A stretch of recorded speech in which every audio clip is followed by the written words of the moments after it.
The committee will come to order.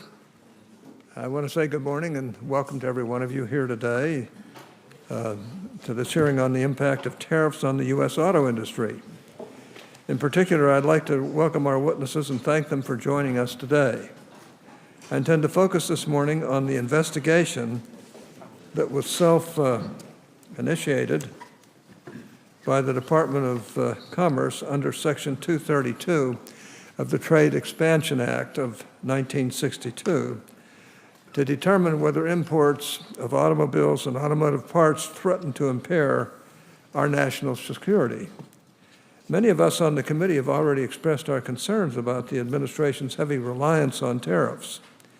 In June, Secretary Ross appeared before this committee to explain the department's finding that steel and aluminum imports threaten to impair our national security.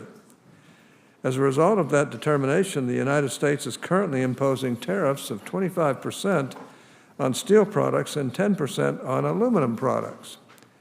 Combined, these tariffs directly affect almost $50 billion worth of goods, while also affecting many billions of dollars more in downstream goods. These tariffs cause American manufacturers and farmers to pay more to conduct business and consumers to pay more to buy these things. One industry that has been harmed by the steel and aluminum tariffs is here before us today, the auto industry. The American Automotive Policy Council estimates steel and aluminum tariffs will cause a $400 per car increase. Auto suppliers and consumers are already suffering from Section 232 tariffs.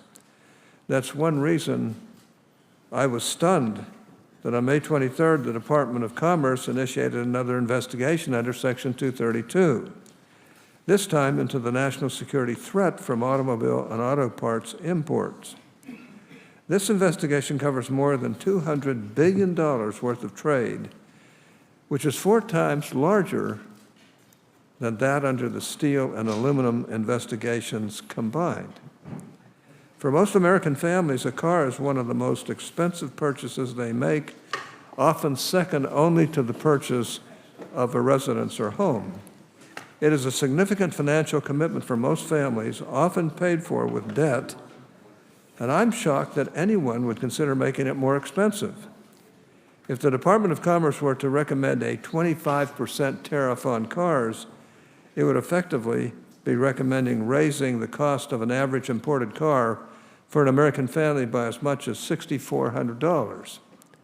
According to the American Automotive Policy Council, if a 25% tariff is applied to auto parts, the cost to manufacture a passenger vehicle domestically would also increase by about $2,000. That's why I call tariffs a tax on American families. The Tax Foundation estimates that auto tariffs could result in a $73 billion tax increase on American consumers and businesses, erasing some of the benefits of tax reform passed earlier this Congress, something we're very proud of and pleased with. These taxes will hurt American families and put American jobs at risk.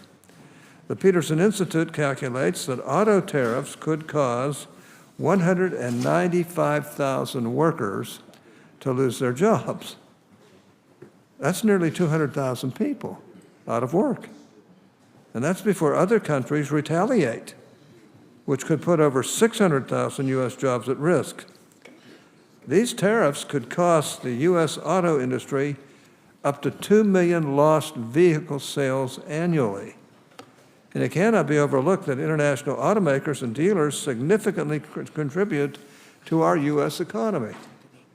Together, they accounted for 47% of all U.S. vehicle production in 2017 throughout 31 manufacturing facilities, generating 2.47 million jobs in the United States. And this is just the automakers. Motor vehicle parts suppliers are the largest sector of manufacturing jobs in the United States. Suppliers directly employ over 870,000 Americans, and nearly 8,000 in my home state of Utah alone. Direct employment by parts suppliers has increased 19% in the last 5 years, and tariffs threaten the sector's continued job growth.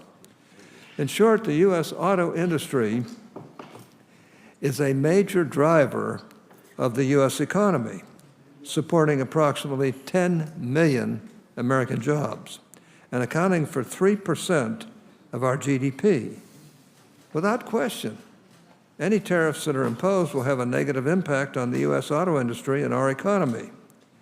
Our focus should be on building on the benefits from our historic tax reform achievement earlier this Congress.